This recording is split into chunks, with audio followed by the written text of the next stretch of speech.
Are you ready?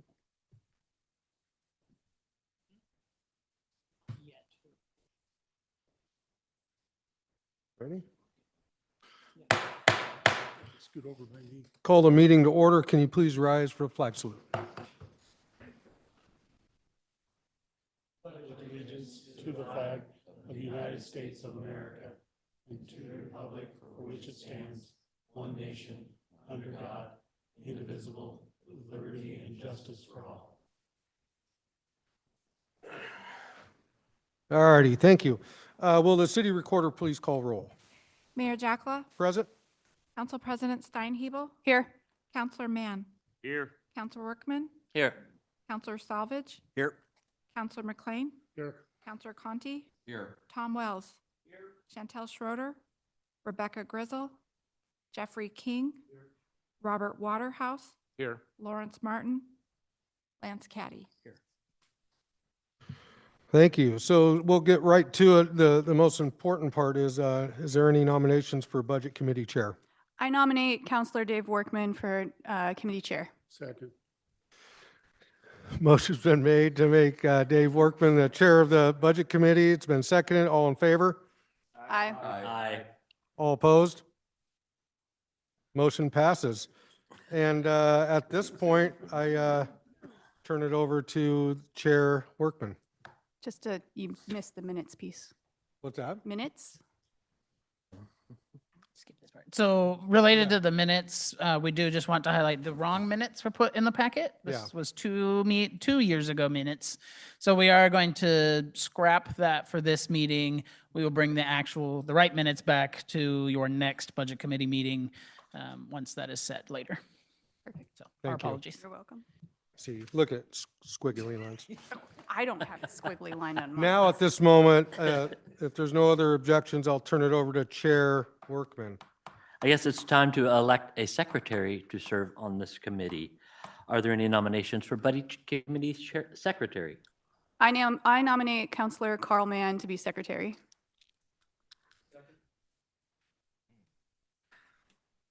All those in favor, say aye. Aye. Anyone against, say nay. By a vote of a lot to one, you are appointed to be the secretary of the Budget Committee, Carl. Serve well. Might have to back me up.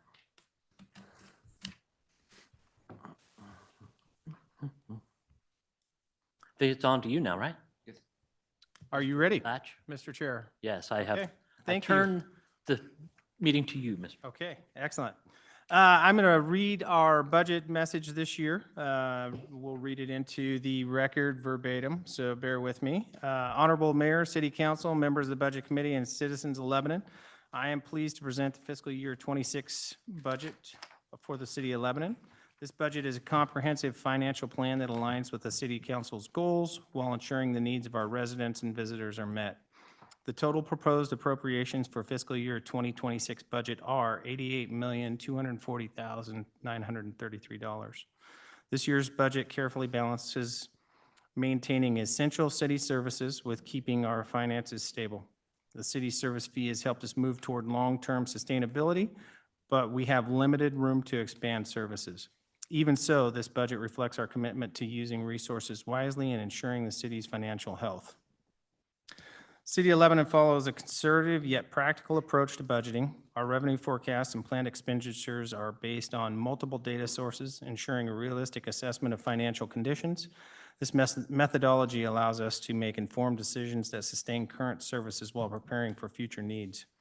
Maintaining our lean and committed workforce remains a priority, and the proposed budget does not include any planned personnel reductions.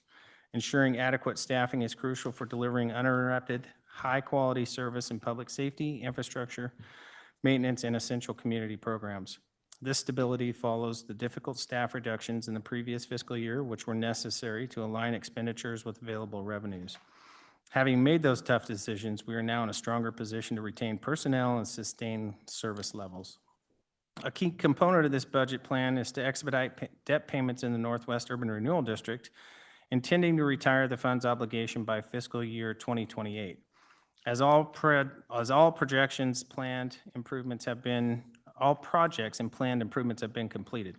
Once the district closes, tax revenues allocated to the URD will be redirected to local entities, including the city's general fund. However, this transition requires a temporary annual reduction of approximately $270,000 in general fund property tax revenue over the next 3 years. Additionally, the city may evaluate the potential closure of other urban renewal districts, such as the downtown, if they are not generating sufficient funding to complete planned projects. Beginning January 1, 2025, the city implemented a city services fee to address a structural funding gap in the general fund. Historically, property tax revenues have been insufficient to fully support vital services such as public safety, parks, library services, municipal court, and community planning. The city service fee has helped stabilize our finances and prevent further budget shortfalls. However, long-term financial projections indicate that the fee may require adjustments in the coming years to keep pace with rising costs. These adjustments will not expand services, but will be necessary to maintain existing service levels. The city will continue to explore opportunities for system efficiencies and alternative funding sources to minimize increases to the city services fee to the greatest extent possible. By making these incremental changes, we can continue providing essential services without placing undue strain on our financial resources. Lebanon's utility funds remain stable, and we continue to investing in long-term infrastructure projects. To ensure sustainability, we've developed 5-year projection plans for all of our utility funds. One of the most significant upcoming projects is the wastewater treatment plant upgrade, which is essential for maintaining compliance with environmental regulations, ensuring long-term system reliability. To minimize financial impacts on residents, we are actively seeking grant opportunities, state funding, and I should also include in here federal funding to help offset those costs. Public safety remains a top priority. Lebanon Police Department has made substantial progress toward achieving full staffing levels, a milestone that strengthens our ability to serve and protect the community. Additionally, we continue to explore interagency partnerships and crime prevention programs to further enhance safety efforts. The City Council adopted a 5-year strategic plan in December of 2024, focusing on 5 core areas.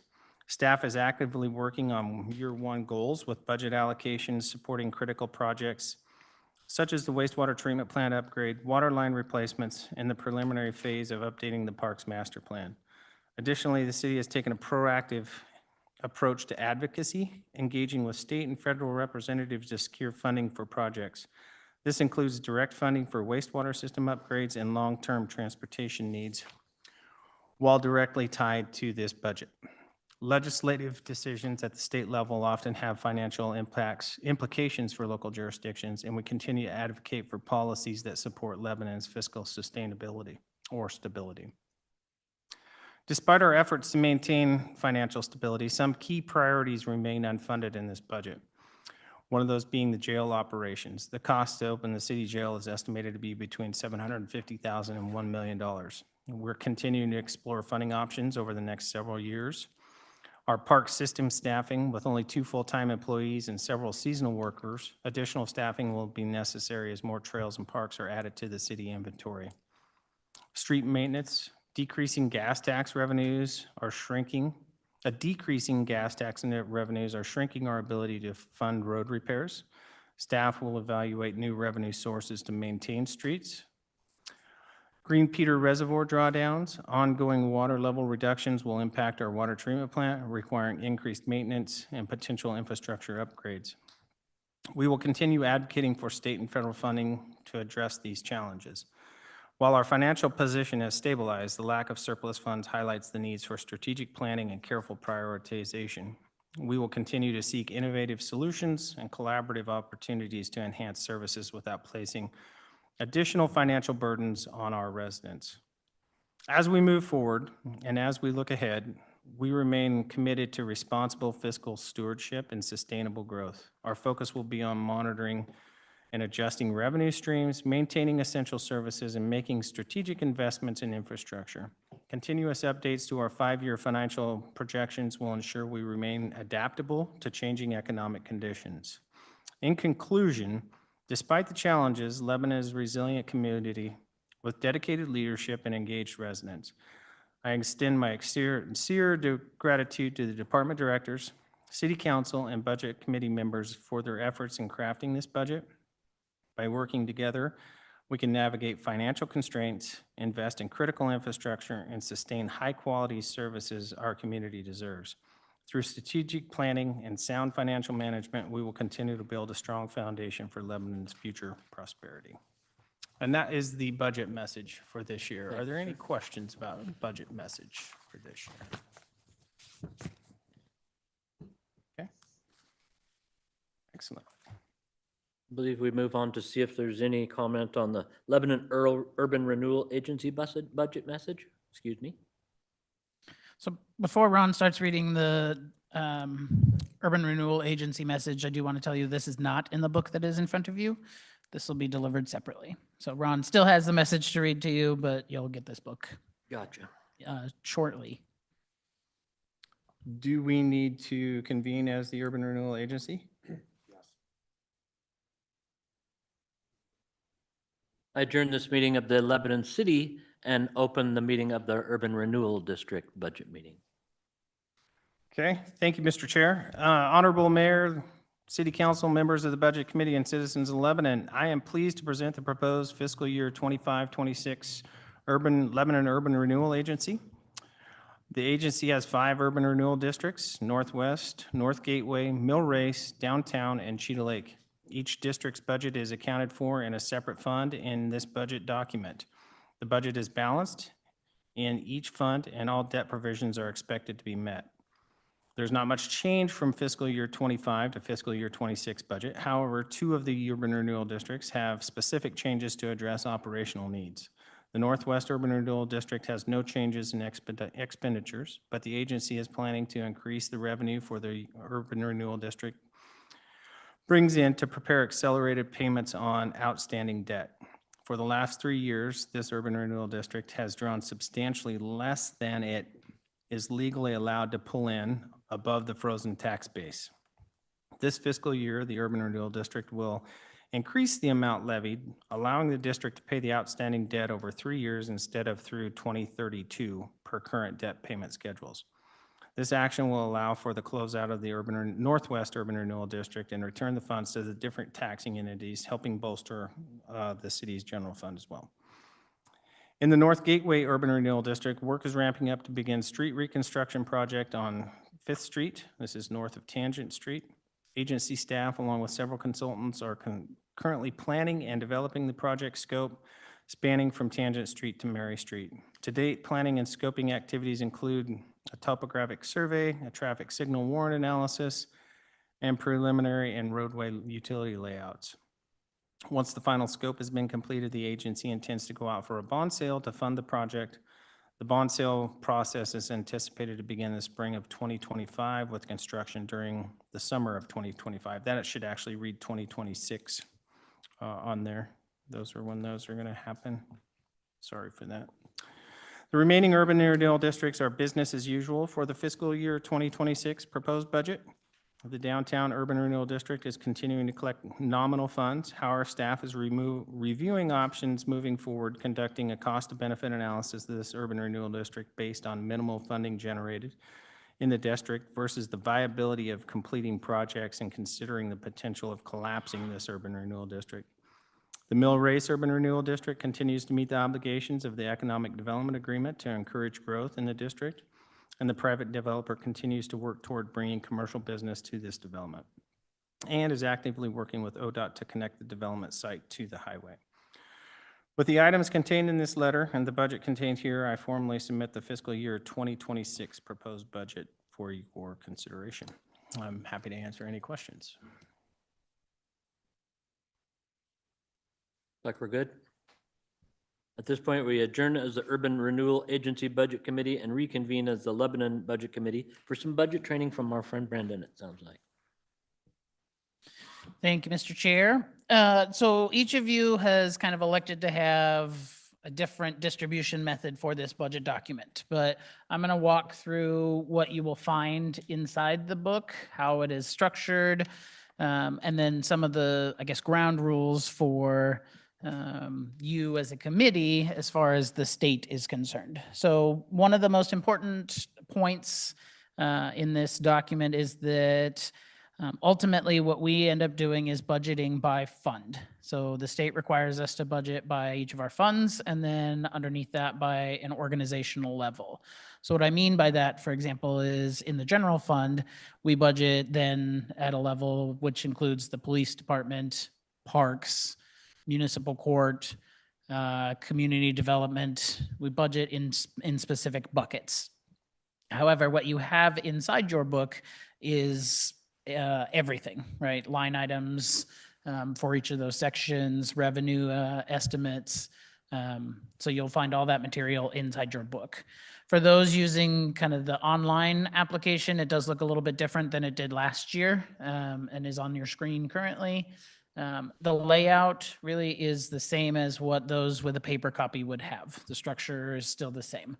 There are a couple of different ways to navigate through this budget document. You can use the navigation section on the left-hand side, which has kind of our major groupings. And then if there are subcategories beneath those, they're included underneath with the little arrow. Clicking on any one of these will bring up those specific pages.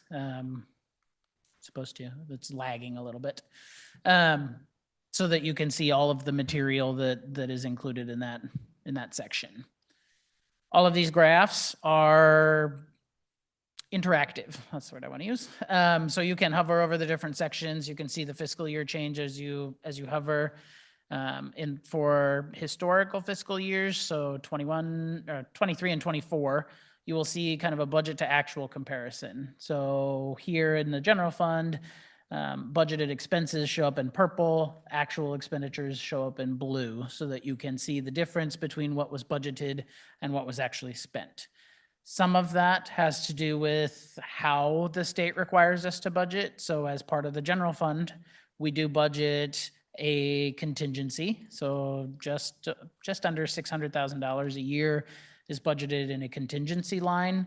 That is money that then if we run into some sort of unforeseen circumstance or an emergency situation, we have a little bit of flexibility. And by we, I mean the city council has the flexibility to take that contingency and move it out to the appropriate place for spending.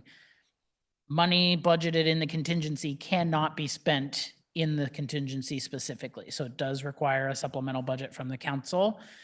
Anything left unspent then just resides in the fund for future years. So right off the bat, you'll see that the difference between the budget and actual is going to include some of that contingency that was not spent.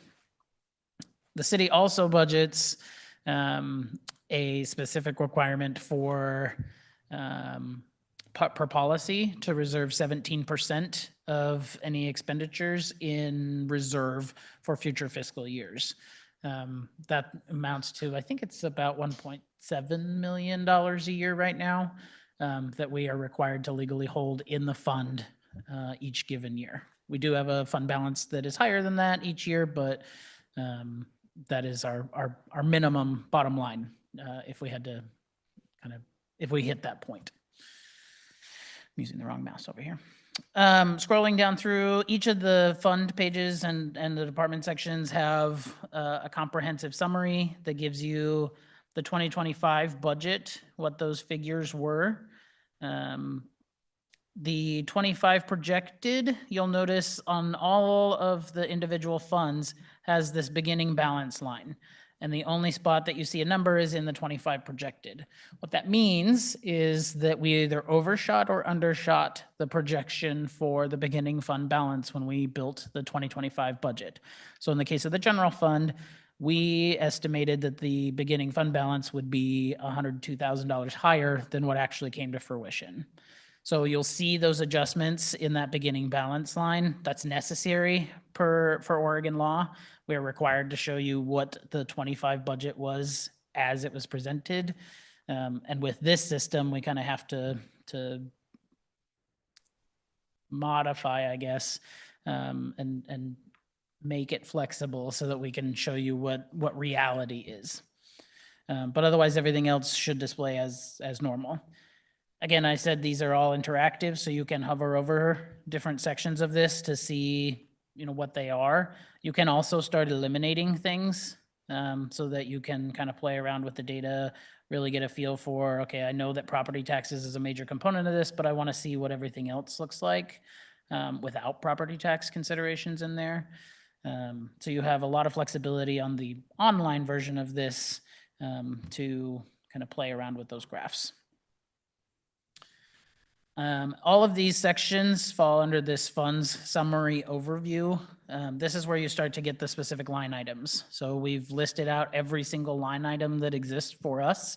Now, that doesn't say then we're potentially going to buy 5,000 books, right? But within these lines is how our accounting system works and how we log everything for the purpose of recording and reporting. So what you see in here is exactly as it shows up in our system. We start with revenues on the top for each fund and go down into expenditures. Again, interactive graphs. And all of this has a legend down at the bottom usually or next to it so that you can kind of see everything lined out. If we put it all on the graph, it gets a little squished and then you kind of lose track of all the numbers that are there. Scrolling down through all of this, there's different layouts as far as, so like this section here specifically was expenditures by group. So these are the organizational units that I was talking about, how we budget all of our stuff. So for example, we budget at a level of community or municipal court. So when we do the budget authorization for the council, all it's going to say is general fund and then municipal court. It won't have all these line items, but then you get an idea kind of what's being spent within each of those areas. Underneath that, then we've given you a little bit more detail to show you, within the general fund in this case, what's on the screen, what money is spent on personnel across all of those organizational units, what's spent on materials and service. So you can kind of get an idea of all of the different expenditures when they're combined. There are some pictures in here to kind of fill some blank space within the book. I hate blank space on these pages. And so, we did the best we could to kind of fill some space and give you some good pictures to look at and break up the monotony, so to speak, because there's a lot of numbers in here, so enjoy. And then each of the fund level pages will also have fund balance information. The general fund is the only one, well, the general fund and the utility funds have a financial summary at the bottom that will show you fiscal years all the way out to 2030 because we have completed 5-year forecasts for each of those, but it'll give you an idea of where the fund balances are headed at least through the 2026 fiscal year. Lastly, at the bottom of each of those sections, and again, all of this also is included in the pages. If you have a printed copy, obviously no interactive graphs, but you can certainly hop on and use the web version if you want for the interactive graphs, but you have the same data within the budget, within the physical document. At the bottom of each section, if there are personnel costs in each of the fund, there should be a table at the bottom outlining what those budgeted positions are by FTE. Questions on the fund summaries before I move on? All right. We've also given you does not want to load.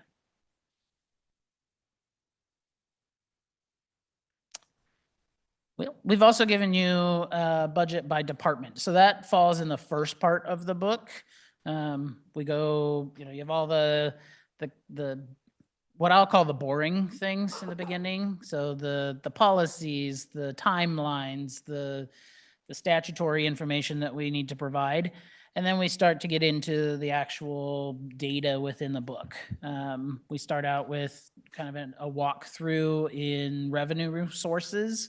And then we talk about, here's all of the revenue overall, and then break it down into property taxes, franchise fees. There we go. Now it's responding.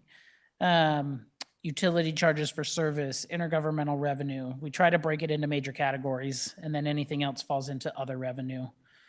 Below those sections or in the future pages, you'll have the actual department breakdowns. So in this case, we're looking at the city manager department.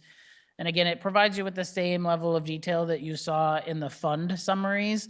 But because the fund summaries look at one specific funding source, the departments may cross multiple funds. And so we've combined that data for you. The utility funds are really kind of one of those that you'll see has a lot of different departments in it. So if you were looking at community development, for example, community development has budget resources in the general fund, the building fund, both the water and wastewater utility funds. That's all combined for you in the department section, so you can see what each department is spending across the organization. Okay, so really it kind of comes down to what's your preference, right? Do you want to see a department structure? Do you want to see what everybody's spending across the organization? Or are you looking for more granular detail, which the granular detail you'll find in those fund pages later in the book. At the end, we do have a brief section on debt by fund so that you can kind of see what each of the debt sections carries, where that is paid for, and is contained within the budget document. If you're using the online version, you have a couple options for that navigation. As I mentioned, you have the left navigation and kind of pick your fancy. There is also a page button down at the bottom, so you can just navigate using the specific pages, and flipping through if you're going to start at the beginning and really work your way all the way through the document. Some people don't like to see everything, some people do, so it's really, you get to take your pick. The online version, for those who do not have a paper copy currently, allows you to spit out a PDF. And you can either include all the pages or you can select specific pages. So if you are one that you want to take out certain information and bring it in so that you can ask me questions, the system will let you spit out a PDF with just the sections that you're looking for. Also for the community, if they are looking for, information specifically on what finance spends, they could just grab the finance specific pages and not have to go through the other 304 pages of this budget document. So there's a lot of flexibility, a lot of information in there. I do recommend as a budget committee that you do your best to read through all of it. And certainly as you're going through it, mark it up, jot down your notes, your questions, and come talk to us. Ron and I, and really any of the department heads, are certainly happy to answer any of your questions. That is part of this process. We certainly don't want you to be lost through this. But this is an $88 million budget. There's a lot of money here. And we want to make sure that you and the community feel comfortable with the data that is contained within it, that everybody knows or has a general understanding of where their tax dollars, fee dollars, whatever, where that money is being spent. Does anybody have any questions I can answer? Would you like those questions emailed? Really, it's up to you. Email certainly means that I can, write a response for you and you can keep track of that and hold on to that. You also are more than welcome to come visit, sit down, walk through whatever we want to walk through. I would say give me a call, give Ron a call so that we can set up specific time when we know we're going to be in the office for you if you do have questions. We will do our best to keep track of all these things because there will be some things that certainly if you have a question, it's that age old thing. If you have the question, somebody else probably has the question too. So if they're written questions, certainly that's easier for us to track as well, but it is not an issue if you want to just come in and start throwing things at the wall and see where you go with it.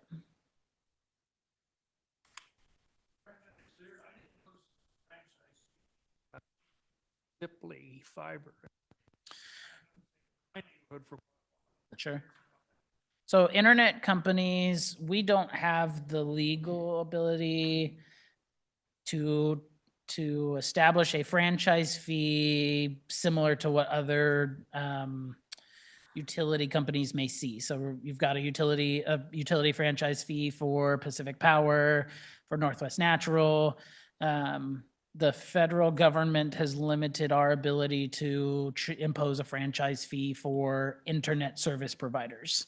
That includes Comcast, Ziply, Peak, at least, those that operate in this area. So there is not one contained within at this moment. We do, over the course of the last year, I can tell you that the city put in place was it a boring fee, drilling fee? Yeah, it is a boring fee. So one of the things that we're looking at right now, we've got some outside counsel looking at some things for us in terms of the broadband, and whether we can implement a fee for using our right of way. So we're walking through that process to see. We can't necessarily charge the franchise fee on broadband, but we are looking at that. And so the other thing we've done is increase our cost for boring last year. So if they come in and pull a right-of-way permit, it's by the foot now, and so we're collecting a little bit more money that way. But the reality is, on the broadband side, especially with Ziply, just so everybody in this room's aware, we've probably spent in staff time alone this year, probably somewhere around $70,000-$80,000 just on Ziply. Now, there's been a few issues, but mostly when you take a construction over the course of what they've done, it's not much different than what we would see on an individual project. So it's just big, and it requires our locating guys from our operations side. It requires permitting and stuff out of the engineering office, and then we've actually assigned an inspector to them just to try and help mitigate some of the complaints we see.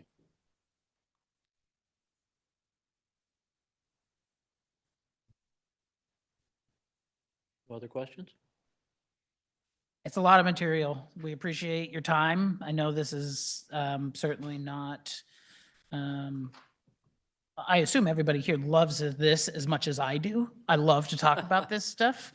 I'm a little concerned where you said this is the boring part, like there was interesting part after that. Oh, there is. All of this is so much fun. But like I said, we are happy to answer your questions. We will have department directors available to you. One of the other agenda items is to set your future meetings. Department directors will come to one of those, and we'll walk through each of the department sections. They'll give you a brief overview of what they do. We'll dive into the numbers. If you have questions, you can always ask there too. It is easier, certainly, if you kind of give us a little bit of a heads up, just so that if there are things that are not just right off the top of my head, then we have time to research whatever you may be asking and be able to bring it to the full group. But we will be as prepared as possible for whatever you bring. I've never been a budget committee chairman before, but and I certainly don't have these gentlemen's level of understanding in this whole process, but you can reach out to me through my email address. I don't mind giving you my personal cell phone number, this committee, if you want to talk through things. I want to learn as I go through this too. One thing I would ask is that as you come in contact with the community, let them know that these meetings are happening and that they're available on YouTube, and we want them here, because undoubtedly we'll get to the end of this and people will be mad and say they had no exposure to be involved in it. Everybody's welcome to be here or watch online. Everybody you talk to, if they have questions, tell them to watch. We need everybody's input, because we're never going to make everybody happy, but we need to hear from people. And I guess the next step is to try to figure out when we can all meet again, when it's handy for everybody, which it won't be handy for everybody, but what is the expected time frame for the next meeting we should put together there? Staff that knows these kind of things better. So we do need a little bit of time, because each of these meetings requires a public notice in the newspaper. And so at this point, with today being Wednesday, the soonest we can get a notice out is probably mid to late next week. And the notice has to be published 5 to 30 days before the meeting. So you're at least a couple weeks out. That would put you the end of April, the 28th through the 2nd. However, our recommendation, take it as for what you will, would be that you start meetings the week of May 5th. You can decide as a committee whether you want one meeting, two meetings, both meetings at noon, a meeting at noon and a meeting at 6. Really, the options are endless. Anybody have input on that? I was gonna ask for a timeline. So we're trying to adopt this budget by July 1st, Mhm. but preferably before that, right? Are we talking early Yeah. June, mid-June? So the June council meeting, that second Wednesday, is when we would normally do a budget adoption. So if the committee were to meet the week of the 5th and if they decided to, the second week, the week of the 12th, that would still give us enough time to put out the appropriate budget notice for the public hearing with the city council, again, in the paper. So really, we need to finish by like May 16th. And if there's some need to extend that a little bit more, then we just need to be really cognizant of timelines. All of our noticing requirements are in state law. So we don't have a lot of flexibility in how we work through that. So does it make sense in that timeline that we'd have a possibility, if necessary, to meet the first week of June before the council meeting if it was needed? No, because So then we I couldn't wouldn't be notice able it? to notice in time for the city council meeting. I got you. Now, certainly the city council, if they absolutely had to, could look at adoption at their second meeting in June. We try to avoid that because certainly it gets really close to July 1st and everybody starts to get a little antsy on that one. And there's very limited adjustments that a city council can make if there were adjustments to be made. And so having that kind of extra time after the first council meeting is kind of necessary in case something goes a little sideways. Well, is anybody comfortable with doing it this same kind of time on that Wednesday, the 7th, since it's the same day of the week? We all made it here at this call. Is that work for everybody or is there conflicts? That's the only date that week that I can't do it. Can't? Can't. I'm available the 5th, 6th, 8th, and 9th, but not the 7th. She says the 8th. The 7th is a Wednesday. No, Mr. King was asking a question Oh, I'm separately. sorry. The school budget meeting is on the 8th. Oh, school budget. I don't have the school budget meetings on my calendar. I'm sorry. The school board does meet on the 8th, but in the evening. I don't think I have the school budget committee ones on my calendar. I'm sorry. Oh, no? Well, it's going to be a challenge, of course, to hit perfect for everybody. Jeremy's out for the 7th. Is anybody else okay with either of the days on the other side of that? Tuesday is better for me. Tuesday, which would be the Mondays, 6th, Tuesdays, and Fridays are usually pretty good for me. Tuesday, the 6th, That works for me. and the same kind of time is good? Is it likely that that'll be a longer meeting or a shorter meeting or? I Who would knows? I would block at least 2 hours Okay. for that. And it really kind of depends on if you're having one meeting or two for budget deliberation. So apparently everybody is good with the 6th at noon. Carl's scheduled, but I think that's a pretty good majority. May 6th at Yes, noon. at noon, blocking off 2 hours. Good with that? Yep. Okay, Now, if we had a second meeting scheduled and we worked through it on the 6th, we can cancel that, right? Yes. I think that's what we did last year. We had an extra meeting planned. Yeah, I think we planned 3 just because you wanted 2. We planned for a third just in case, and you didn't end up needing it, so we canceled it. and the second would be a week, about a week following that, or would it be in the same week? Last time you did them one right after the other. So I think it was like at like April 29th and April 30th is when you did them. You could do them back to back. You could wait a week. Some folks certainly like the idea of making sure that if the public is going to try to attend, or if you're going to try to bring the public in, that you have different times or different availability schedules and. I got you. and trying to Because I'd be flex okay around with the that. 6th and the 8th and do the 8th one in the evening if it's easier for people and to get, so it's more available to the public if they want to come in. There will be a school board meeting Oh, in this that's- building on the 8th in the evening. My bad. I just heard that and forgot it already.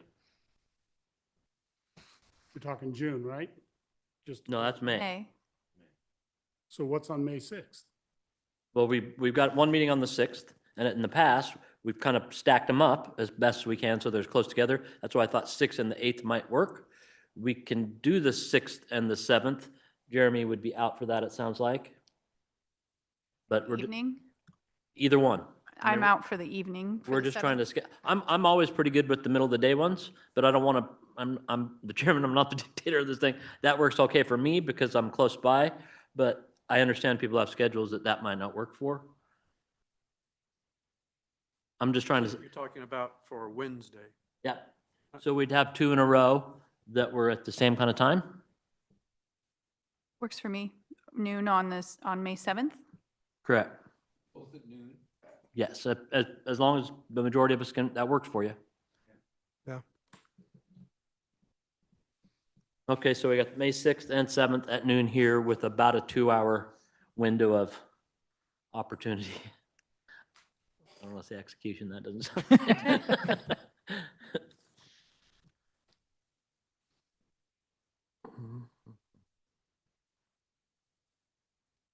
All right, we will get both of those meetings noticed, and we'll be ready.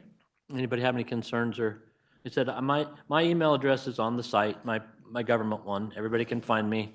And I am available to respond on that.